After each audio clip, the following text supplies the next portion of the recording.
in depth with specific nutrients, today of which we're going to cover protein. Protein is the most vital and important nutrient that our body can ingest when we're trying to adjust our body composition. First and foremost, what is protein? Protein is the building block of new tissue in our body. So you may have heard about protein a lot when it comes to building muscle, because you can think of protein as the Lego blocks that we piece together to build new muscle tissue. But it also helps us repair other tissues in our body, ligaments, tendons, other connective tissues, to keep us functioning and healthy.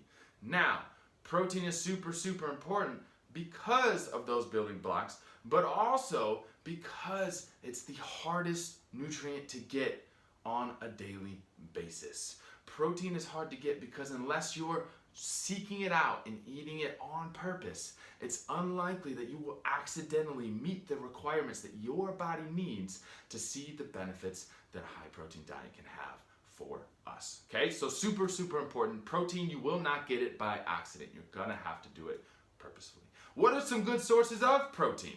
Things like meat, animal products like chicken breast, turkey, ground beef, steak, things like fish, salmon, trout, tilapia, tuna, other animal products like Greek yogurt's a phenomenal high protein source. You can also do things like whey protein powders or other protein supplements that can help you get protein in your body. Now, there's an important distinction to make between a high protein food and a food that has protein in it. So, to help you make this distinction, a high protein food is going to be something where the majority of their calories come from protein. So to backtrack a little bit, there are 4 calories per gram of protein. So in a food that's got protein, if you look on the nutrition label and it says X number of grams of protein, that, if you multiply that number by 4, that's how many calories per serving are coming from the protein. So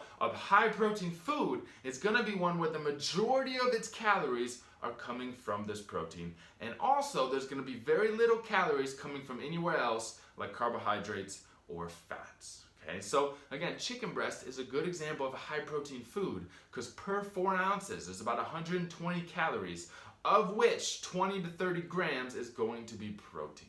Okay, so about 80 to 110 calories of this 120 is coming from protein. That is a high protein food. A food that has protein in it is not going to meet this requirement, and in fact, a majority of its calories are likely going to come from either carbohydrates or fats. A good example of this is peanut butter. Peanut butter, yes, has protein in it, but if we are going to try to use peanut butter as a main source for our protein, inevitably, we're going to overeat in our fat, and also we're going to overeat our daily calorie allotment in order to meet our protein goal. So peanut butter has, per 2 tablespoon serving, about 200 calories, of which 7 grams or 28 calories are coming from the protein. So very little, 28 calories of the 200 per serving are coming from calories. So a very small percentage. The rest is going to be coming from fat and carbohydrates. So peanut butter is not a high protein food. It's a food with protein in it. Things like protein supplements or other lean meat products that have a very low fat percentage are going to be high protein foods. That's an important distinction to make because the majority of your daily protein should come ideally from these high protein foods so that you're not unnecessarily spending calories trying to meet this protein goal. Now, what should your protein goal be? There is some discussion of where the optimal amount of protein should be. The one thing is clear: if you're going to be active, especially if you're going to be involved in a resistance training program, having a higher amount of protein than normal people is going to be super important to make sure that you're getting the benefits of that strength training, you're building new muscle tissue, you have the building blocks there, but also that you're able to repair after those workouts effectively. Okay, so as a good rule of thumb, if you are going to be active and actively trying to lose weight, you want to shoot for 1 gram of protein per pound of your ideal body weight.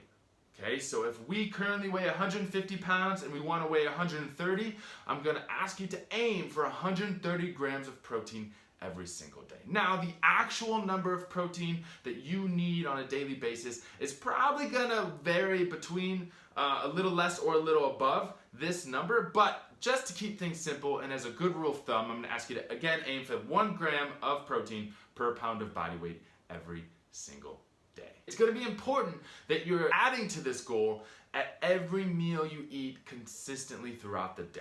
Okay, so frequency-wise, you don't want to try to eat all your protein in one meal. It's going to be really high calories. It's going to probably be really uncomfortable.